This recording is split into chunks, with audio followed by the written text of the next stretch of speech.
Hey everybody, it's me again. I'm on Earthly's cooking channel, just coming to show you guys how I make my chili. So first I start off with some bell peppers, a little bit of onion, and some garlic. I actually threw in a little bit of olive oil. We're gonna just cook this until it gets brown. Okay, now that you see that I got all this brown, what I like to do is add a little bit extra seasoning in it. So what I do is I add me some chili powder, onion powder, garlic powder, red crushed peppers, and I like it spicy, so I add me some cayenne pepper. I'm going to go ahead and add that in, starting with the chili powder. Just season up my vegetables, even season up the pot, because who doesn't like a little bit of flavor? Add a little bit of onion powder, more garlic powder, just a few little peppers,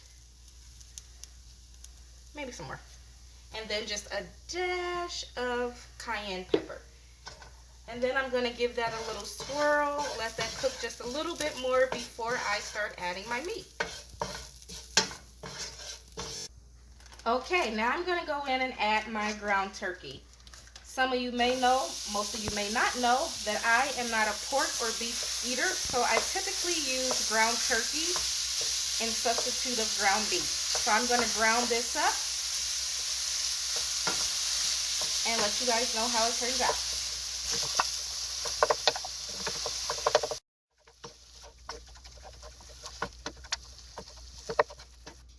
Okay, so as you can see, I mixed in the vegetables with the meat. I'm going to let that cook a little bit longer. But while that's cooking, because I love the taste of chili, I am going to add more chili powder to it.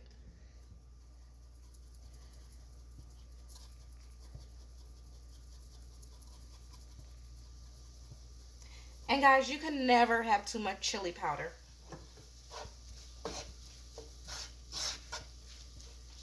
Mix that in and then just continue cooking it until my meat is cooked all the way through. Okay, so while my meat is still browning, it's just about done. What I'm going to do is use my Brooks chili hot beans. As you guys can see, I love spice. I'm going to use a little bit of tomato sauce, and I'm probably going to use about half and half of each. One's original and one is spicy.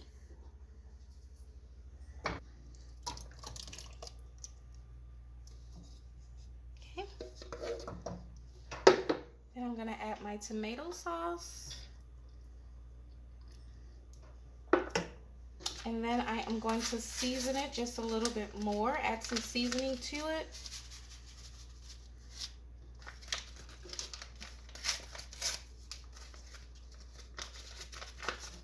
Add a little bit more seasoning. And because, as you guys know, I like chili seasoning, so I'm going to add some seasoning here. Then we're going to mix that all up. Let that cook for a minute, and then I'll be adding over my meat mixture. Okay, now I am going to add my meat mixture to this.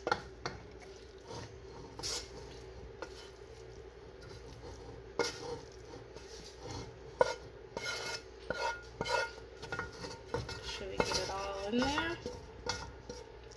Mix that up good.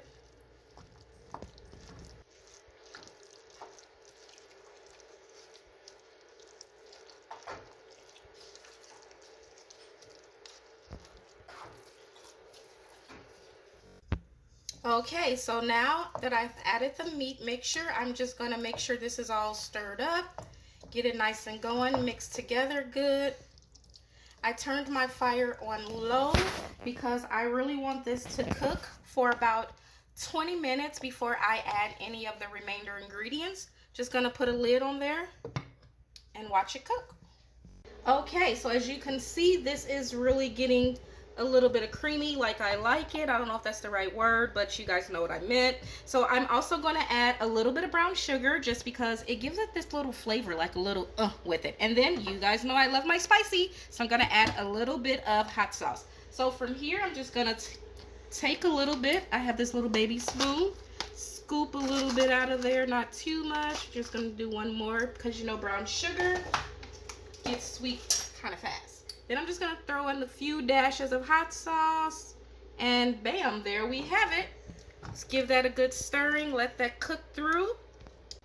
So normally I actually let chili cook for a few hours. We all know that the longer it cooks, the better it tastes. But this time I'm sort of hungry and we're wanting to have an early dinner. So I'm just going to let this cook for about 15-20 minutes, get as much flavor as I could, and then we'll see how it turns out. Okay, so this is how my chili finally turned out. I like to add some cheese to it, a little bit of sour cream, and I prefer mine with oyster crackers, and there you have it.